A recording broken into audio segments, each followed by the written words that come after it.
RSS ban ఎక్కడ? కర్ణాటకలో. ఎందుకు, ఏమిటి, ఎలా? దానికి సమాధానం కర్ణాటక కాంగ్రెస్ ప్రభుత్వం దగ్గర లేదు. ఎవరైతే మంత్రి ప్రియాంక్ ఖర్గే స్టార్ట్ చేసినటువంటి ఈ రచ్చ పెద్ద ఎత్తున దేశమంతా చర్చనీయాంశంగా మారింది. ఆర్ఎస్ఎస్ని బ్యాన్ చేయాలి అని చెప్పేసి ఆయన రాసినటువంటి కొన్ని కీలక అంశాలు రాష్ట్ర ప్రభుత్వం తీసుకొని దాని మీద బ్యాన్ చేస్తున్నామని చెప్పే విధంగా మాట్లాడుతూ ఉన్నాం.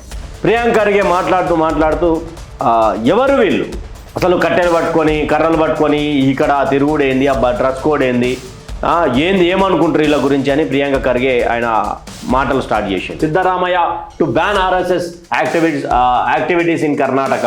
ఏదైతే సిద్ధరామయ్య గారు ముఖ్యమంత్రి గారి దగ్గరికి పోయినాక ఈ ముసలాయన ఏం చేసిందంటే స్కూలు ప్రాంగణంలో, పురాతన గుళ్ళ ప్రాంగణంలో, దేవాదాయ శాఖకు సంబంధించినటువంటి ప్రాంగణంలో వివిధ రకాలుగా రాష్ట్రంలో ఉన్నటువంటి కార్యక్రమాలు కవాతులు చేయకుండా, ఆర్ఎస్ఎస్ సంబంధించినటువంటి ప్రోగ్రాములు చేయకుండా బ్యాన్ విధించే ప్రయత్నం కర్ణాటక కాంగ్రెస్ చేస్తూ ఉన్నారు.